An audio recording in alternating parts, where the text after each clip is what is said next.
Richard and I met in the fall of 1981 in a gay bar in the East End of Montreal. In those days, if you were interested in somebody, you'd ask the waiter, buy this person a beer. And I did. It was love at first sight, for me anyways.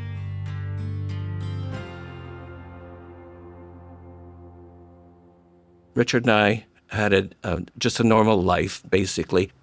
In 1982, we saw a copy of Time magazine, and they had a story about GRID, which is the gay-related immune deficiency acronym that was used prior to HIV/AIDS. Both of us read the article, and we just looked at each other. And then in 1986, Richard had to go for a serious back operation. So he went through the tests and everything like that. And the rheumatologist basically told Richard that he was HIV positive.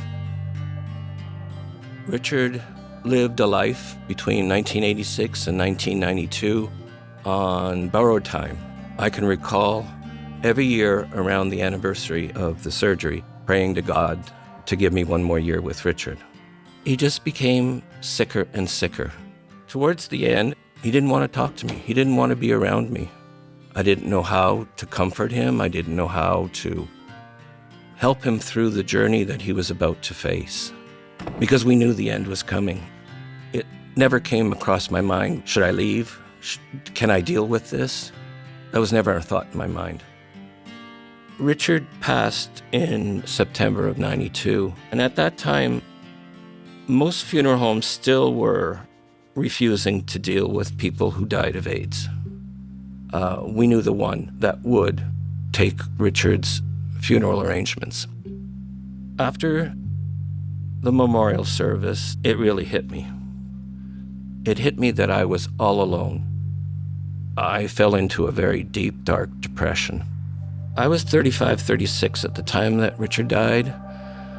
I mean, nobody that young should have to face the loss of a partner.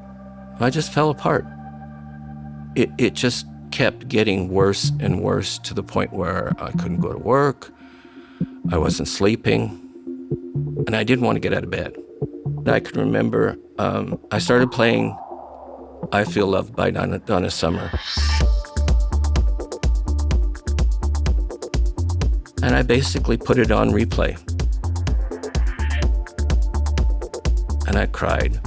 And I listened to that over and over and over again for almost 8 hours, until I was so exhausted, I just fell asleep. It was at this point when I said, I really want to get better. I contacted ACT, which is the AIDS Committee of Toronto, started seeing a grief counselor. I joined an AIDS survivor grief group. For the gay community, especially the gay men's community, grieving became a public thing. The community came together. They would have vigils, and Toronto created the AIDS Memorial, which is behind the 519 Community Center in the village.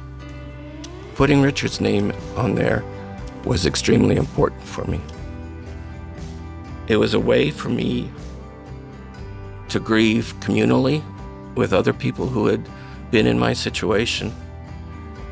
The last time I was in Toronto, which was 2021, I went and visited the memorial. It's nice to see that in those earlier years, where you have literally hundreds of names, that today there's only a few names that are posted on a yearly basis. There isn't a day that goes by that I don't think of Richard. Though now there are times when my memory fails me, I have all of the pictures that we took, and that brings me comfort as well.